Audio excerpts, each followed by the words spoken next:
வணக்கம், எல்லாரும் எப்படி இருக்கீங்க? இன்னைக்கு நம்ம எங்க வந்திருக்கோம் பாத்தீங்கன்னா, நம்ம மெரினா கடற்கரையை ஒட்டிய பட்டினப்பாக்கத்துல இருக்கக்கூடிய கடல் விருந்து அப்படின்ற ரெஸ்டாரண்ட்க்கு வந்திருக்கோம்.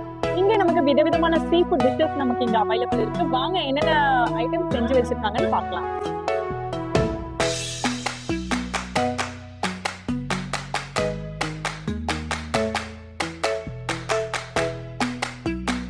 வாவ்! உங்களுக்கு வந்து ப்ரான் இருக்கு, போட்டி இருக்கு, அண்ட் சொரா புட் இருக்கு, நெத்திலி ஃப்ரை இருக்கு, கிராப் இருக்கு, மீன் விதவிதமான மீனை பொரிச்சு வச்சிருக்காங்க. அண்ட் இது பாருங்க, ஸ்பெஷலா ஏதோ ஒரு நான்வெஜ் வடை இருக்கு. என்னன்னு எனக்கு தெரியல. So, நம்ம இப்போ இதெல்லாம் இங்க டேஸ்ட் பண்ண போறோம். எப்படி இருக்குன்றத டேஸ்ட் பண்ணி இன்னைக்கு வந்து நாங்க உங்களோட ஹோட்டல் தான் வந்து ரிவ்யூ பண்ண வந்திருக்கோம். என்ன மாதிரியான டிஷ்ஷஸ் என்னென்ன இருக்கு? சக்கரை மீன், ஐலா, வவ்வால் ரொம்ப விரும்பி கேட்பாங்க.